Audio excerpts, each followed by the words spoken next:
Hello everyone, good morning. आप सभी को मेरा नमस्कार। I hope you all are doing very well. Welcome back to my channel that is we live with physics, जिसमें कि हम लोग बहुत सारी चीज़ों को ट्रिकी भी पढ़ते हैं, मोटिवेशनल वीडियो भी आते हैं एंड हम लोग सारे चैप्टर्स को क्लियर भी करते हैं पूरा बेसिक मेथड से। ठीक है ना। अभी 10th क्लास के वीडियो चल रहे हैं, 9th क्लास के भी वीडियोस आएंगे। सो आप लोग इसी तरीके से मेरे वीडियोस को देखते रहिए, आप लोग इस तरीके से मेरे वीडियोस को प्यार देते रहिए। आप सभी का, अगर आप लोग इस तरीके से, आप जिन्होंने नहीं सब्सक्राइब किया वो प्लीज मेरे चैनल को सब्सक्राइब कर लीजिए, क्योंकि आपको आगे बहुत अच्छे वीडियो मिलने वाले हैं। ठीक है ना।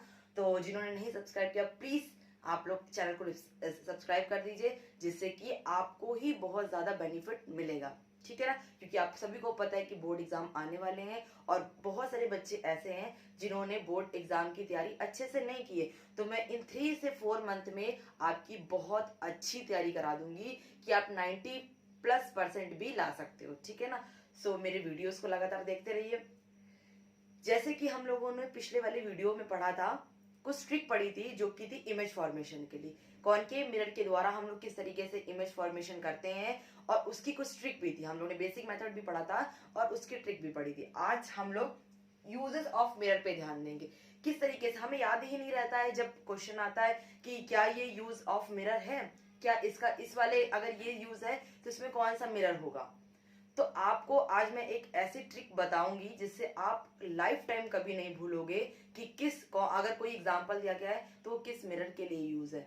ठीक है ना। तो आज मैं एक ऐसी ट्रिक बताने वाली हूँ और आज साइन कन्वेंशन के बारे में बात करेंगे, जिससे कि आप न्यूमेरिकल आपको बहुत ज्यादा इजी लगेंगे। आपको न्यूमेरिकल में कुछ भी नहीं लगेगा, कुछ भी टफ नहीं लगेगा, आप आराम से न्यूमेरिकल्स को भी कर सकते हो। ओके, सो स्टार्ट करते हैं। फर्स्ट लिखा हुआ है यूजेस ऑफ मिरर। मिरर का यूजेस क्या है। फर्स्ट नंबर है uses of concave mirror. Concave mirror आपको पता है कॉनकेव मिरर कैसे मिरर होते हैं। जो बाहर से बल्गिंग पार्ट उनका कैसा होता है, पॉलिश होगा, और इंटरनल पार्ट कैसा होगा, रिफ्लेक्टिंग सरफेस होगा, वो कॉनकेव मिरर होंगे। तो बोला गया कॉनकेव मिरर का जो यूज होता है वो डॉक्टर्स के द्वारा होता है, बाय डॉक्टर्स के द्वारा होता है। आपने देखा होगा कि जब भी ऑपरेशन वगैरह डॉक्टर्स करते हैं तो उनके हेड पे एक कैमरा, एक लेंस, एक मिरर लगा होता है। वो मिरर, उस मिरर का यूज वो कॉनकेव मिरर ही वहां पर यूज करते हैं। ठीक है ना। किसके द्वारा होता है, बाय डॉक्टर्स के द्वारा। नेक्स्ट नंबर है इन टॉर्चेस। जो भी हम लोग अपने घरों में टॉर्चेस का यूज करते हैं उसमें भी कौन से मिरर का यूज होता है, कॉनकेव मिरर का यूज होता है। क्लियर हो गया। थर्ड नंबर है सेविंग मिरर। देखा होगा सभी लोग सेविंग करने के लिए जो मिरर यूज करते हैं वो हमारा कॉनकेव मिरर ही होता है। क्लियर हो गया। तो सेविंग करने के लिए घरों में यूज होता है। ठीक है ना। घरों में जो सेविंग करने के लिए यूज होता है, जो बाहर हम लोग जहां पर सैलून में जाते हैं वहां पर जो मिरर होता है वो नहीं होता कॉनकेव मिरर, बट जो हम लोग घरों में यूज करते हैं शेविंग करने के लिए, आपने देखो छोटे छोटे से आते हैं शीशे जो कि सेविंग मिरर के नाम से ही आते हैं। सो उसमें कॉनकेव मिरर होता है। क्लियर हो गया। नेक्स्ट है हमारा यूज ऑफ कॉन्वेक्स मिरर। ठीक है। कॉन्वेक्स मिरर का यूज फर्स्ट नंबर है इन रोड साइड। रोड के साइड में जहां पर भी कोई मिरर लगा होता है वो हमेशा कॉन्वेक्स मिरर होता है। याद रखिएगा, रोड में कहीं पर भी आप जा रहे हो और उनके साइड में कोई मिरर लगा हुआ है, आपको ये याद रखना है कि जब भी आप कहीं जा रहे हो और रोड साइड में अगर आपको कोई मिरर दिख जाता है तो वो हमेशा कॉन्वेक्स मिरर रहता है। ठीक है ना। वो हमेशा कॉन्वेक्स मिरर ही होता है। नेक्स्ट नंबर है इन हाईवेज। हाईवे में जो भी आपके मिरर लगे होते हैं वो सारे के सारे, जो भी रिफ्लेक्टर लगे होते हैं, जो भी, वो सब कौन से मिरर होते हैं, कॉन्वेक्स मिरर ही होते हैं। ठीक है। अगर हम लोग बोले कि अगर रोड साइड में रिफ्लेक्टर्स लगे हुए हैं तो वो भी कौन सा मिरर होगा, कॉन्वेक्स मिरर ही होगा। ठीक है। Third number in vehicles. Vehicles मतलब जो भी हम लोग गाड़ियां लेते हैं उन सारी गाड़ियों में कौन सा मिरर होता है, कॉन्वेक्स मिरर ही होता है। सारी गाड़ियों में, बाइक हो, कार हो, ट्रक हो, कोई भी व्हीकल्स हो, उन सब में कौन सा मिरर होगा, कॉन्वेक्स मिरर होगा। ठीक है। Last uses of plane mirror. Plane mirror का यूज कहां होता है, तो याद रखिएगा plane mirror in looking glass. Looking glass मतलब जिसमें आप दिन भर अपने चेहरे को निहारते हो, जिसमें आप दिन भर अपने चेहरे को निहारते हो, अपनी सारी अपने फेस को देखते हो, उसमें खड़े होकर तैयार होते हो, वो आपका प्लेन मिरर होता है। ठीक है ना। और इसका यूज दिन भर सभी लोग करते हैं। ठीक है ना। क्योंकि अपना चेहरा निहारना किसे नहीं अच्छा लगता है। जो लुकिंग ग्लास होता है मतलब जिसमें हम देख करके अपना चेहरा देखते हैं, इसमें हम देख सकते हैं, वो हमारा लुकिंग ग्लास होता है। ठीक है ना। लुकिंग ग्लास का इसमें कौन सा मिरर यूज होता है, प्लेन मिरर यूज होता है। क्लियर हो गया। Second number in periscope. Periscope क्या होता है, पेरिस्कोप एक ऐसा इंस्ट्रूमेंट होता है जहां की चीजों को हम डायरेक्ट नहीं देख पाते हैं, मतलब जहां की चीजों को हम सामने से नहीं देख पाएंगे। मान लीजिए हम यहाँ पर खड़े हुए हैं और हमें डाउन की चीजों को देखना है जो कि अंडरग्राउंड है, तो अंडरग्राउंड जाकर के हम देखें, या तो फिर हम ऐसा इंस्ट्रूमेंट यूज करें जिससे हमें अंडरग्राउंड की चीजें दिखाई पड़े। तो पेरिस्कोप एक ऐसे इंस्ट्रूमेंट होता है कि जिन चीजों को हम डायरेक्टली नहीं देख पाते हैं। अभी आपको इमेज भी यहाँ पर दिखाई पड़ेगी, जितने भी मैंने एग्जांपल दिए हैं ये सारी की सारी इमेज आपको यहाँ पर दिखाई पड़ेगी, ठीक है ना। इन पेरिस्कोप, वही पेरिस्कोप एक ऐसा इंस्ट्रूमेंट होता है जिसमें हम लोग जिस चीज को डायरेक्ट नहीं देख पाते हैं तो उसको देखने के लिए हम लोग पेरिस्कोप का यूज करते हैं, ठीक है ना। मान लीजिए हम वॉल के अंदर है, एक दीवार है, दीवार के अंदर है और हम दीवार के अंदर से बाहर की चीजों को देखना चाहते हैं, तो उसके लिए हम लोग किसका यूज करेंगे, पेरिस्कोप का यूज करेंगे, ठीक है ना। जिस चीजों को हम डायरेक्ट ना देख पाए उसके लिए, और डायरेक्ट नहीं देख पाते और उसको देखने के लिए हम जिस इंस्ट्रूमेंट का यूज करते हैं वो पेरिस्कोप होता है। क्लियर हो गया। थर्ड नंबर है इन कैलिडोस्कोप। कैलिडोस्कोप क्या होता है, कैलिडोस्कोप एक ऐसा इंस्ट्रूमेंट होता है जिसमें आपको डिफरेंट डिफरेंट कलर्स दिखाई देते हैं। ये एक किड्स टॉय होता है, मतलब बच्चों के खेलने के लिए टॉय होता है, ठीक है ना। आपको इमेज भी दिख जाए किस तरीके का कैलिडोस्कोप दिखाई देता है। कैलिडोस्कोप का यूज बच्चे करते हैं जिसमें डिफरेंट डिफरेंट कलर्स हमें दिखाई पड़ते हैं। वो कौन से मिरर का बना होता है, प्लेन मिरर का बना होता है, ठीक है। अब आते हैं ट्रिक, हमें क्या ट्रिक लर्न करनी है जिससे कि हम ये कभी ना भूलें। याद रखिएगा, कॉनकेव मिरर का यूज हमेशा घर में होता है, मतलब घर में हम जितनी भी चीजें यूज करेंगे वो सारा का सारा कॉनकेव मिरर ही होगा। प्लेन मतलब लुकिंग ग्लास को छोड़ करके, लुकिंग ग्लास पे हमें नहीं जाना है, ठीक है ना। वैसे हम घर में जो भी यूज करेंगे वो सारा का सारा कॉनकेव मिरर होगा। हम जो घर में यूज करेंगे वो मिरर वो सारे ऑब्जेक्ट कॉनकेव मिरर के बने होते हैं। क्लियर हो गया। घरों में यूज होने वाले जो भी ऑब्जेक्ट होंगे वो कॉनकेव मिरर के बने होंगे। एंड जितने भी रोड साइड वाले होंगे, रोड साइड मतलब जो रोड में चलती है गाड़ी चलती है, गाड़ी तो हमारी रोड में चलती है, उसको हम लोग घर में तो हमेशा बंद करके रखते नहीं है, या हम उसको घर में तो यूज करते नहीं है, ठीक है ना। हाईवेज, रोड साइड, ये सारे के सारे जहां पर हमारी रोड की बात है, हाईवे की बात है, व्हीकल्स की बात है, उन सब में कॉन्वेक्स मिरर होता है, ठीक है ना। याद रखिएगा कॉनकेव मिरर का, मान लो कहीं आ जाए कि हम लोग सेविंग मिरर में कौन सा मिरर होता है, तो आपको पता होना चाहिए कॉनकेव मिरर में होता है, ठीक है। अगर बोला जाए हाईवेज में जो रिफ्लेक्टर लगे होते हैं उसमें कौन सा मिरर होता है, तो आपको पता होना चाहिए कॉन्वेक्स मिरर होता है, ठीक है। याद रखिएगा कि कॉनकेव मिरर हमेशा घरों में यूज होता है और कॉन्वेक्स मिरर हमेशा रोड में, रोड साइड, हाईवेज, व्हीकल्स, उन सब में हमारा कॉन्वेक्स मिरर यूज होता है, ठीक है ना। रोड में जो भी यूज होने वाली चीजें हैं उसमें सब में कॉन्वेक्स मिरर यूज होता है। क्लियर हो गया। नेक्स्ट है uses of plane mirror. Plane mirror का यूज आपको ये 3 है, इसमें लुकिंग ग्लास है, पेरिस्कोप एंड कैलिडोस्कोप है। ये आपको लर्न करना पड़ेगा कि इन जो डिफरेंट बचे हैं, जो एक इंस्ट्रूमेंट की तरीके हम लोग जिनका यूज करते हैं उसमें हम लोग प्लेन मिरर लगाते हैं, ठीक है ना। आई होप आप सभी को ये ट्रिक बहुत अच्छी लगी होगी, आप इस ट्रिक को लर्न कर लीजिएगा। ओके क्लास, नेक्स्ट हम लोग स्टार्ट करते हैं sign convention for of mirror, जिसका यूज हम लोग न्यूमेरिकल्स में करते हैं, ठीक है। न्यूमेरिकल्स जब हम करते हैं तो हमको समझ में नहीं आता है कि अगर कोई चीज दी गई है, ऑब्जेक्ट दी गई है, इमेज की साइज दी गई है, इमेज की डिस्टेंस दी गई है, फोकल लेंथ दी गई है, तो पॉजिटिव होगी निगेटिव होगी, इसमें हमें कंफ्यूजन रहती है। आज जो मैं आपको ट्रिक बताऊंगी, इस ट्रिक के बाद आप कभी भी इस चीज को नहीं भूल पाओगे और आप बहुत इजीली न्यूमेरिकल्स को कर पाओगे। आपको कभी भी कंफ्यूजन नहीं होगी कि क्या हमारा आंसर प्लस में आएगा, क्या हमारा आंसर माइनस में आएगा, या जो भी क्वेश्चन में दिया हुआ उसमें तो साइन बताया नहीं जाता क्वेश्चंस में, बट आप आराम से बहुत इजीली न्यूमेरिकल्स को कर पाओगे। ओके, तो सबसे पहले हम लोग स्टार्ट करते हैं। First number for plane mirror. Plane mirror के लिए हम लोग कैसे साइन कन्वेंशन का यूज करते हैं, याद रखिएगा कि प्लेन मिरर में आपको हमेशा ये याद रखना है कि जिस साइड पॉलिश होता है वो हमेशा पॉजिटिव होता है। जिस साइड भी हमारा मिरर पॉलिश होगा वो साइड हमेशा पॉजिटिव साइड होती है, ठीक है ना। तो आपको याद रखना है कि इस साइड पॉलिश है तो अगर इस साइड जो भी चीजें आएंगी वो सारी पॉजिटिव होंगी। कॉनकेव मिरर के लिए ये साइड पॉलिश है तो इस साइड यहाँ पर जितनी भी चीजें आएंगी वो कैसी रहेंगी, पॉजिटिव रहेंगी, ठीक है। ऐसे जो आएंगी वो पॉजिटिव रहेंगी, ठीक है ना। ऐसे जो भी हमारा आएगा वो सारा का सारा पॉजिटिव रहेगा, ठीक है। अब आते हैं हम लोग कॉन्वेक्स मिरर में। तो कॉन्वेक्स मिरर कौन सी साइड पॉलिश है, ये साइड पॉलिश है। जो साइड मिरर की पॉलिश होगी वही हमारा कैसा होगा, पॉजिटिव साइड होगा। क्लियर हो गया।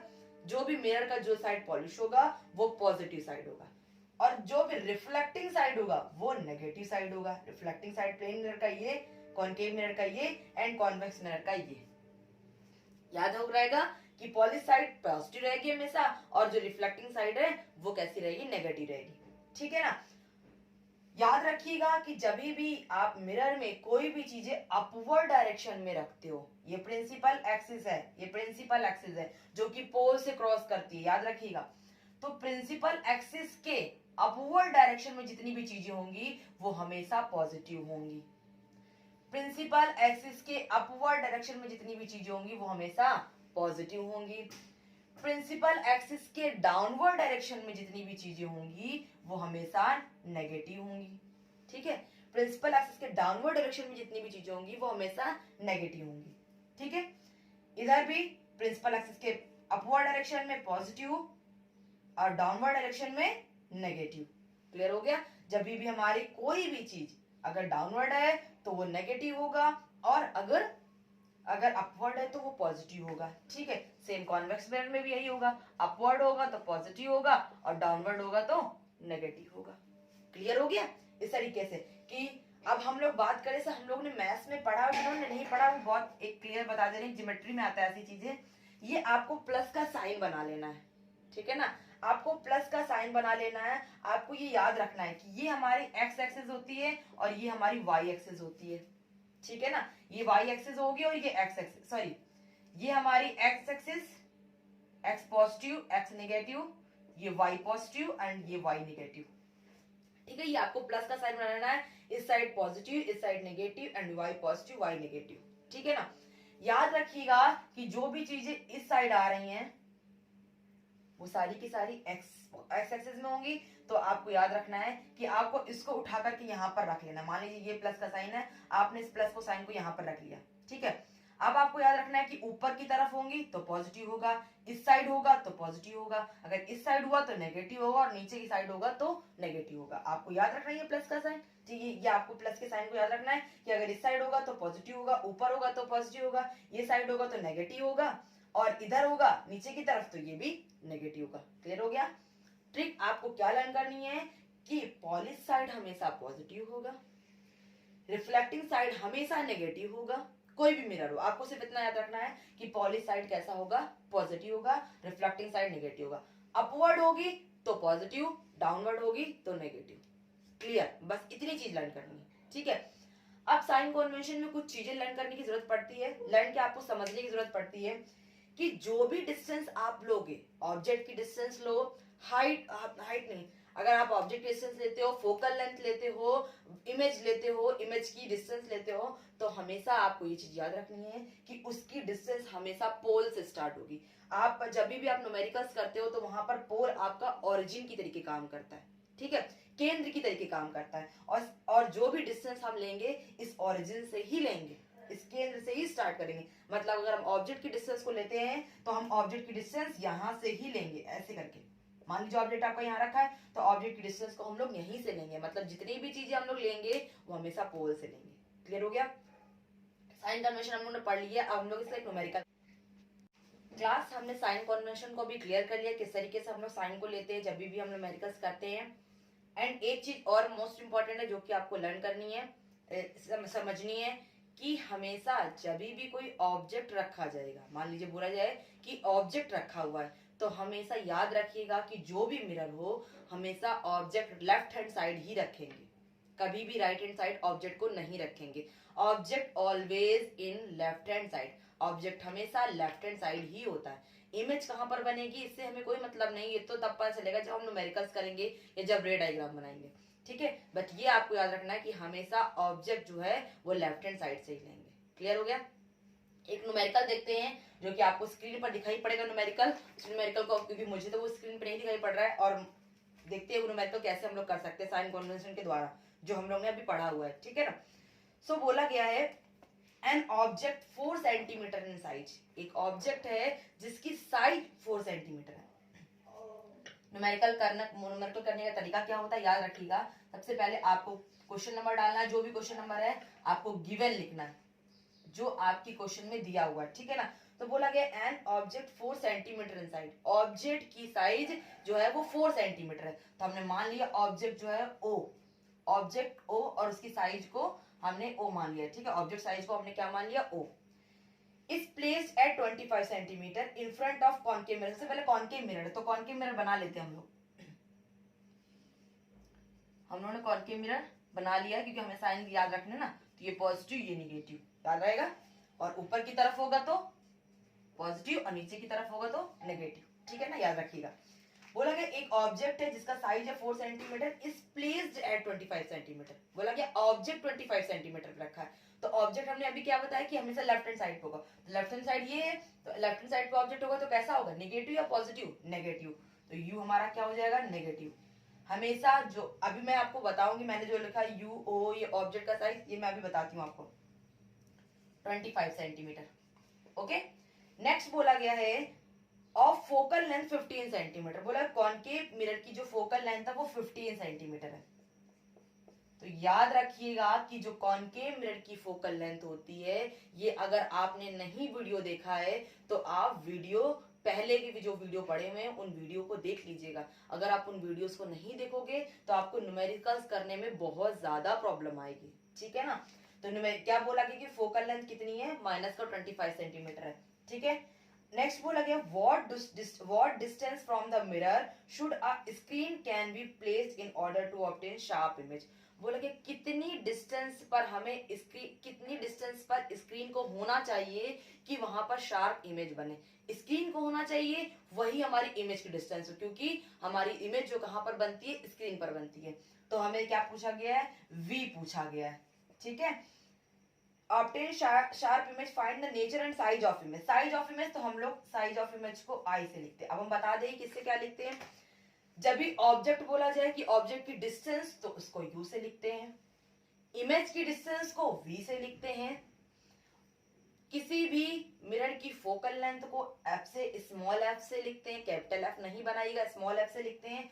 ऑब्जेक्ट के साइज को O से लिखते हैं एंड इमेज के साइज को I से लिखते हैं। आप डिफरेंट नेम भी, साइज वाले को आप डिफरेंट नेम भी दे सकते हो, कोई दिक्कत नहीं। कोई इमेज के साइज को H डैश देता है, ऑब्जेक्ट के साइज को H देता है, तो कोई दिक्कत नहीं, आप इस तरीके से, बट मैंने आपको बता दिया कि इस तरीके से आप ले सकते हो, ठीक है। अब आपको पता होना चाहिए कि फोकल लेंथ जो होती है कॉनकेव मिरर की वो लेफ्ट हैंड साइड ही होती है, इसलिए हमने इसको नेगेटिव लिया है, और ये आपको तब क्लियर होगा जब आप पिछले वीडियोस को देखोगे। ओके, सो अब हम न्यूमेरिकल करते हैं, हमें V निकालना है, तो सॉल्यूशन करेंगे हम लोग। सॉल्यूशन करने के लिए हमारा जो मिरर का फॉर्मूला होता है 1/f = 1/v + 1/u होता है, ठीक है। अभी इसके फॉर्मूले को हम नेक्स्ट वीडियो में क्लियर करेंगे किस तरीके से ये ऑब्टेन होता है, ठीक है। V की वैल्यू हमें फाइंड करनी है, प्लस हम ये बता रहे हैं कि आप साइन कन्वेंशन का यूज कैसे करते हो, और जो मैंने साइन बताए हैं वो क्या सही होते हैं कि गलत होते हैं, ठीक है। इसलिए मैं ये न्यूमेरिकल करा रही हूँ, आपको न्यूमेरिकल आगे मैं बताऊंगी। और u माइनस नेगेटिव होगा तो -25, u की वैल्यू -25 क्योंकि -25 दी गई है। फोकल लेंथ माइनस में ही होता है, -15, क्लियर हो गया। अब ये -15 आ गया इज इक्वल टू 1/v, ये प्लस माइनस पता होना चाहिए आपको, प्लस माइनस क्या होगा, -1/25। अब v तो हमारा पॉजिटिव है तो v को हम इस साइड ही रखते हैं, ये नेगेटिव तो इसको इस साइड ले आते हैं, तो -1/15 ये इस साइड जाएगा, तो आपको पता है अगर साइड चेंज होती है तो साइन भी चेंज होते हैं, तो ये माइनस का इस साइड आएगा तो पॉजिटिव हो जाएगा, 25 = 1/v। अब इसका एलसीएम, एलसीएम क्या आएगा, अब आपको एलसीएम याद रखना पड़ेगा कि एलसीएम आएगा क्या, 15 और 25 का 75। अगर हम लोग एलसीएम, आपको याद रखना चाहिए कि किस तरीके से एलसीएम आएगा, तो 15 और 25 का जो एलसीएम आएगा वो 75 होगा। 15 से अगर डिवाइड करेंगे तो 15, 5 जा 75, 25 से तो 3 जा इज इक्वल टू 1/v। तो v की वैल्यू अगर हम निकाल इसको माइनस करेंगे तो -2/75 इज इक्वल टू 1/v। अब ये क्योंकि हमारा v नीचे हमें ऊपर करना है इसको, तो अगर हम इधर की वैल्यू को ऊपर करेंगे तो ये भी हमारी, अगर इसकी वैल्यू को रिवर्स करेंगे तो ये भी रिवर्स हो जाएगी, तो -75/2 सेंटीमीटर, या इसको हम लोग -37.5 सेंटीमीटर भी कह सकते हैं। क्लियर हो गया, इसको -37.5 भी हम लोग बोल सकते हैं। क्लियर हो गया। अब हमें क्या क्लियर हुआ कि हमारा v कैसा आया है, नेगेटिव। v नेगेटिव आया है तो कैसा होगा, v नेगेटिव आया तो या तो ये साइज इधर तो इमेज बने, इमेज किधर बनेगी, या तो ऑब्जेक्ट इधर रखा तो इमेज इधर बनेगी लेफ्ट हैंड साइड पे, तो निगेटिव आया तो हमें समझ में आया कि इमेज किधर बन रही है, हमारी लेफ्ट हैंड साइड पे ही बन रही, ठीक है ना। इमेज किस साइड बन रही है, लेफ्ट हैंड साइड पे। तो मतलब मान लीजिए इमेज कहाँ, यहीं बन रही है। अब हमें साइज भी, इसकी साइज भी बतानी है। तो साइज के लिए हम लोग लगाते हैं मैग्निफिकेशन का फॉर्मूला, ठीक है ना, जो कि होता है I/O, ठीक है ना। मैग्निफिकेशन का फॉर्मूला होता है I/O। तो मैग्निफिकेशन निकालते कैसे हैं, माइनस का V/U से। माइनस का V, माइनस का 75/2 और U की वैल्यू हमारी माइनस को 25 से कट करेंगे तो 3 आएगा। तो माइनस का मैग्निफिकेशन आया माइनस का 3/2। और अगर हम साइज की बात करें तो M = I/O। यहाँ पर U माइनस में होगा तो ये माइनस माइनस कैंसिल हो जाएगा, तो मैग्निफिकेशन हमारा पॉजिटिव आएगा, ठीक है। I/O। तो I की वैल्यू हमारी कितनी है, निकालनी है हमें। O की वैल्यू कितनी है, 4 है। और यहाँ पर M की वैल्यू 3/2। तो I की वैल्यू आएगी हमारी 3 × 4/2। कट किया तो 3 × 2 = 6 सेंटीमीटर, ठीक है ना। तो I हमारा कितना आ गया, इमेज का साइज 6 सेंटीमीटर। इमेज का साइज कितना आ गया, 6 सेंटीमीटर। अब याद रखना है ऑब्जेक्ट के साइज कितना था, 4 सेंटीमीटर। याद रखिएगा इमेज हमारा 6 सेंटीमीटर आ रहा है। यहाँ पर आपको इमेज ये